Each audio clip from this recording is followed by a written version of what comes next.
There we go. Welcome, you guys. Welcome, everyone, to game number 1 in the next series, FreakinAndy versus willdbeast.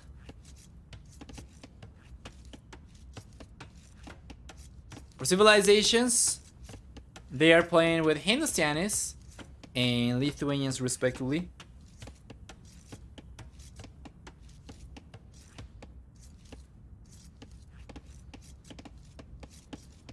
Give me one moment. I dropped my microphone. That's the loud thud that you might have heard.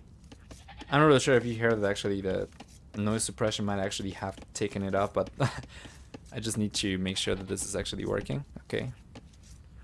Yeah, it's good. All right. So anyway, civilizations, FreakinAndy, Hindustanis, wildebeest, Lithuanians.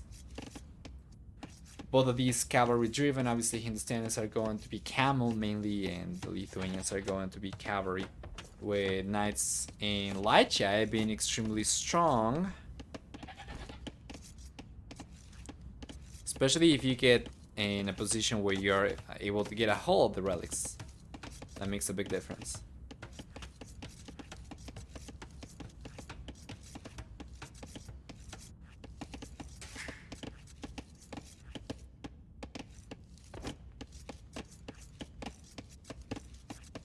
We take a look at the map, and once again, for anybody who might not have seen this map before, it's going to consist of 4 plateaus on each corner of the map.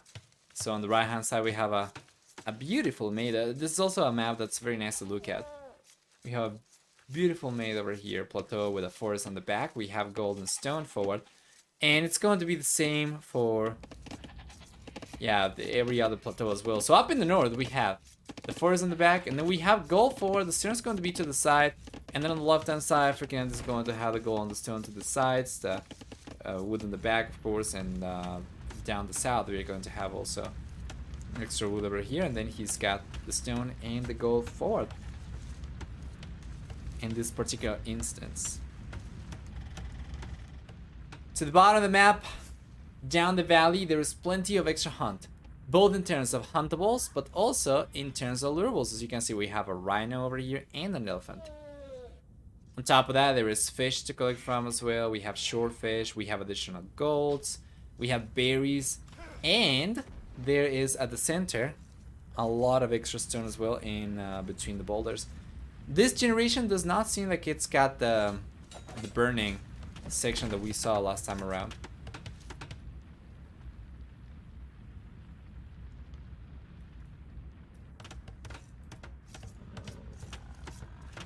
So far it seems like wildebeest actually lost a villager, probably trying to get an elephant. Something, let me take a look. I don't see the villager body here on the right hand side. Let's take a look up in the north. Yeah, I don't see the villager's body anymore. Might have sunk into the ground already.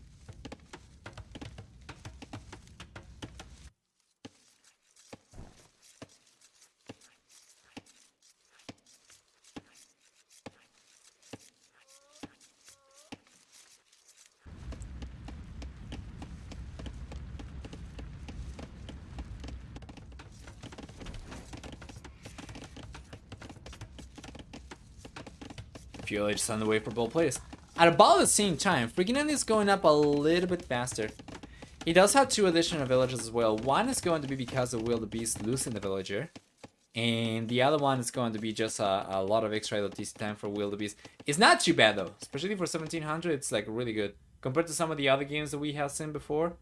51 seconds is actually not too shabby, and certainly not something that's going to cause you to lose the game. For sure, there is still so much potential for a comeback over here for wildebeest. It's just that it's going to be pretty difficult against such a high level player as is Andy.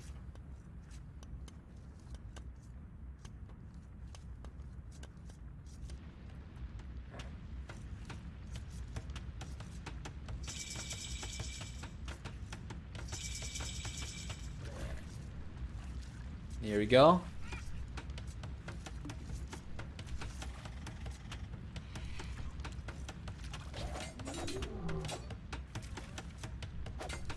Namaste. Left hand side. Oh, a villager goes down from wildebeest, and that's gonna be another villager.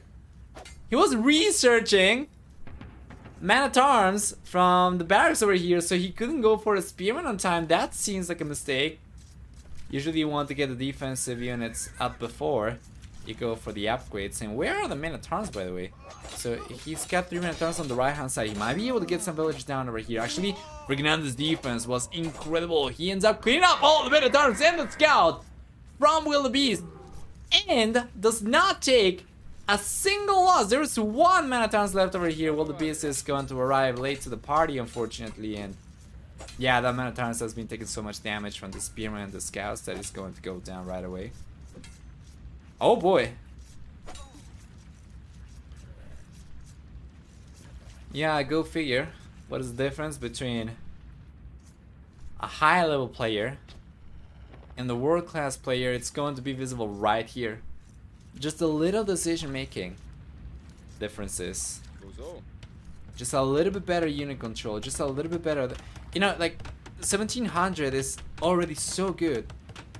These players will be easily able to execute on most build orders pretty well. Obviously there's going to be a few inefficiencies, but it's not going to be too far off from a top tier player. It's just that it can be pretty rough. When those little differences add up after a variety of them occur, right?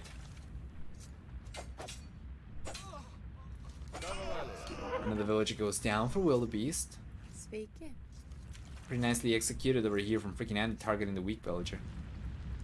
Meanwhile, wildebeest is gonna keep on going with another man-at-arms over here, as a matter of fact. Spearman coming in, and FreakinAndy should be able to defend with villagers alone, I think. He does have some of these kind of low HP, so perhaps the wildebeest had the man-at-arms and the spearman at the same time, he would have been able to get a villager down, but it seems to me like FreakinAndy should be able to defend over here just fine if he's going to. Yeah, not a single villager goes down, and extra scouts coming over from wildebeest might be able to clean up the villagers finally. Alright, there we go. That's more like what I want to see. The scout's going down. Actually, the spearman's going down to the scouts and the man-at-arms. And there we go. Finally, some villagers going down from FreakinAndy. Unfortunately, though, all of this will only allow wildebeest to catch up in villager count. He's not even getting ahead. You take a look at the idle TC time, and it's quite clear he's been struggling to keep pressure going while keeping the TCs working. And FreakinAndy gets to the castle just well as he was on his way up, and wildebeest is not particularly close to have enough resources to go up, so he calls it GG. In the last 3 minutes over here, I would say, go great lengths to show what the difference is between great players in Age of Empires and just the greatest players in Age of Empires. Like wildebeest, full respect for this player, but FreakinAndy is just on another level of efficiency, you know, and effectiveness as well. Hey, Alga Mystery! How's live treating the Flash Cloud tonight? Well, it's going well. I'm going to be a lot better once I know what the heck is happening with Amazon, but yeah, I gotta need to wait a few more days, 2 more days for that, hopefully. Everything's going to get resolved. And then hopefully I'm going to stop dreaming about it. Anyway, let's give the victory over here to FreakinAndy, and we'll jump into game number 2 in a moment. Let's take a look at the achievements really quickly. Yeah, very good KD for FreakinAndy in the end. He does end up approaching 74. For economy, we have a stronger economy for FreakinAndy as well, collecting about 2100 extra resources. And for society, a better villager count for FreakinAndy towards the end of the game, and a higher villager max count, despite the fact that he was also 1 each higher. So it was pretty well. It was a pretty well played from FreakinAndy. Very good performance, and we'll jump into the next game. There we go. So welcome you guys to game number 2.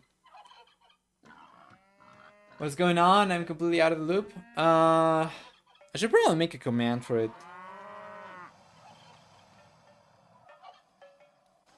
But basically you see the audio. Well, wildebeest is realizing right now that he cannot take the cows back. I think. This might be, once again, the map pool for this tournament is extremely large. So he might have just seen the picture of the map and he might not have read the description. The description says that these are immobile cows in the map guides, but yeah, I guess he probably just saw the picture. And FreakinAndy doesn't know either. He's finding out right now. Yeah, there we go.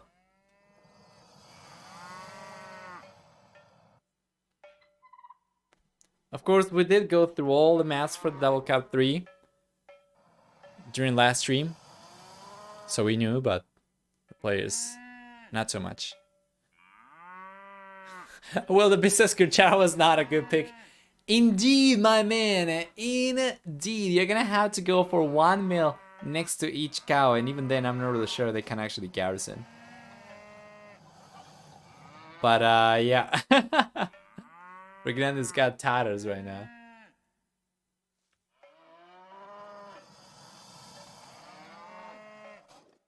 Anyway, the Amazon thing is, you see the audio goal over here, the audio setup goal, right? So I got enough to purchase the audio interface, and there was one that I wanted that was in the US only and was not in Argentina, was not available in Argentina. So I had the money in PayPal, and because Amazon does not take PayPal, I bought gift cards for $225 to get the audio interface, which was the cost of the product plus importation and fees.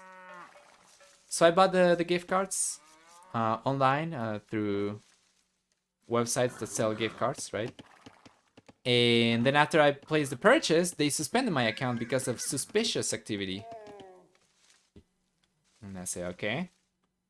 I sent all the receipts that I got and, you know, PayPal account information, and I even sent them a freaking picture of me holding my ID and my credit card next to my ID, so they know that the credit card that I have registered on Amazon, which I did not use to buy the product, by the way, but just so that they know that it's me who's making the purchase.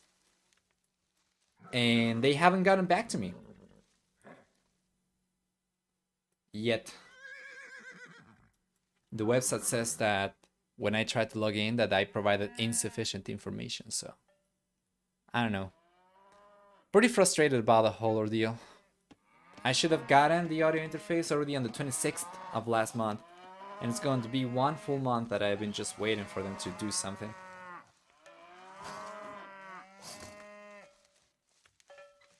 The funny thing is that it is his home app. I thought players would at least test their home apps. You would think, right? But yeah. I think this is the second time that it happens today, actually. This is the second instance of Catalan. And it's the second time that players do not realize about it. But of course, the longer the tournament goes, the more familiar the players are going to become with the maps. So there's that.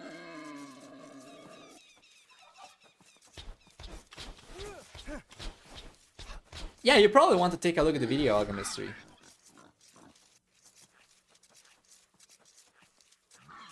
The first and hopefully a long list of custom videos.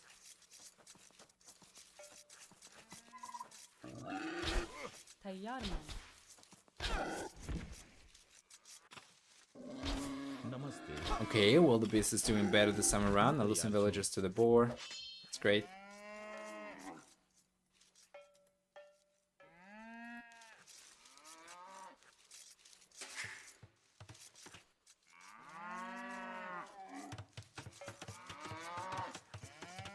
Guess I should hit that notification bell like all the YouTubers tell me to. It's fine. You can also just assign yourself the video role and Discord, and that's going to tag you. That's probably going to be more reliable than YouTube. I don't know. There are multiple ways.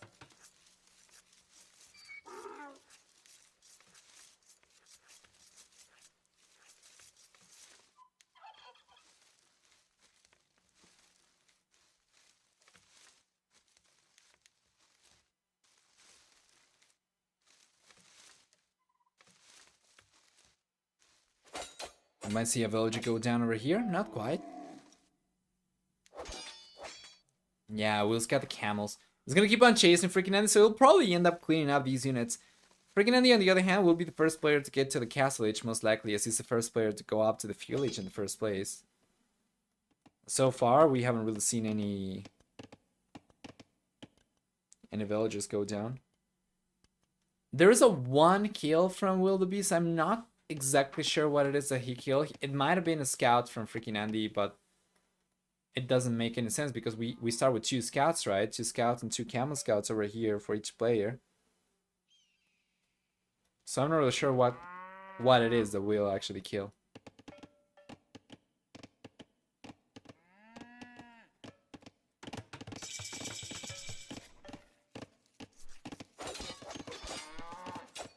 There we go. Good unit control for FreakinAndy, but wildebeest is not going to have any of that.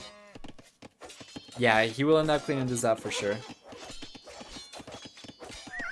There we go. Kill a Gaia crocodile? That could be it, maybe. Let me check. Perhaps? I don't know. In these maps, sometimes the units are not what they seem. Perhaps it does go towards the kills. I guess we are going to find out.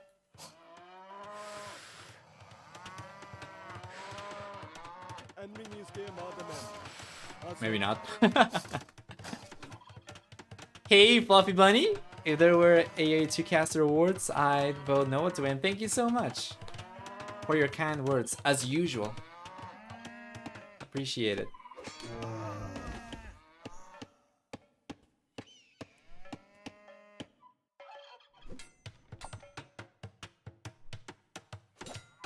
Let's take a look.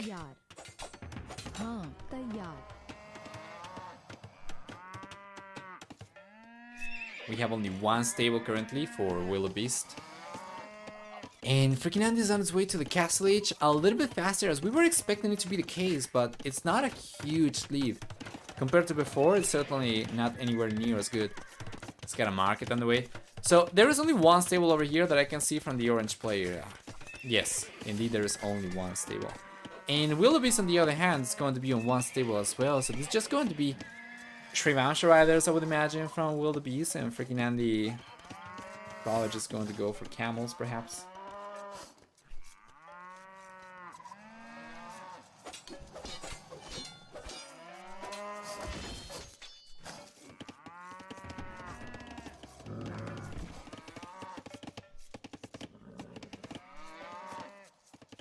Beautiful.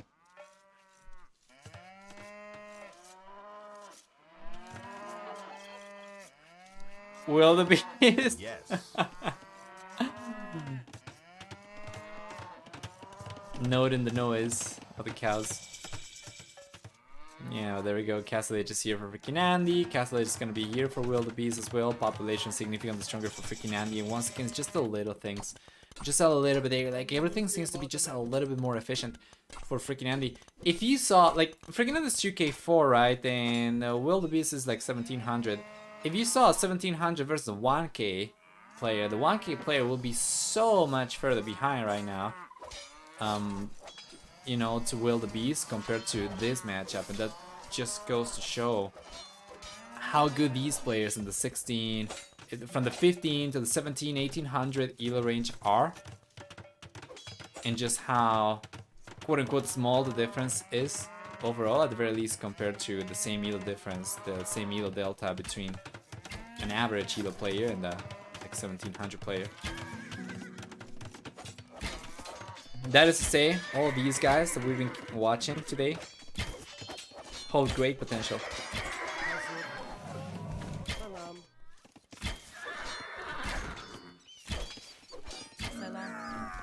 Beautiful.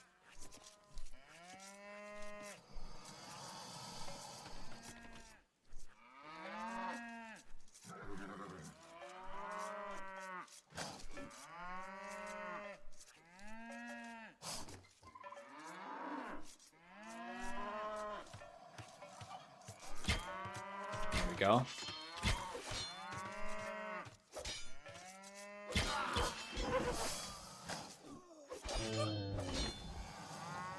Yeah, it seems like it's probably crocodiles. You see the wildebeest KD is actually going up higher again. He's gotten 13 kills and there's only 10 losses for FreakinAndy, so I guess that's probably it. Unless it's the cows? I don't think it's the cows, right? Probably not the cows. It is also interesting seeing the 1700 picking the most open map among the 10 maps as a home map. So yeah, that's actually an interesting point, the Huevo Coyote. What is the map pool situation for this? Are we going to have a constrained map pool for the round of 64, the round of 32, the round of 16, and so on and so forth, or do the subsequent rounds open up to more maps? I think you told me this already in the chat one time. I think like there is only a subset from these maps that can be utilized as home maps, right? And then the rest are either fixed or I don't remember what the other thing was. So round 64 and round 32 have the same 10 maps only. Okay, so 10 maps. And then the round 16, single elimination, will have 10 other home maps. So a different subset of maps, or in addition to the current 10 maps. So it's going to be a different subset of 10 maps, or 20 total. And the double elimination phase will have all combined. Okay, okay. A different set. Okay, thank you, Huevo Coyote. Appreciate it. This map absolutely wreaks havoc on the stream quality though, I think, anyway. On my screen, whenever I zoom in and out, it just looks so weird.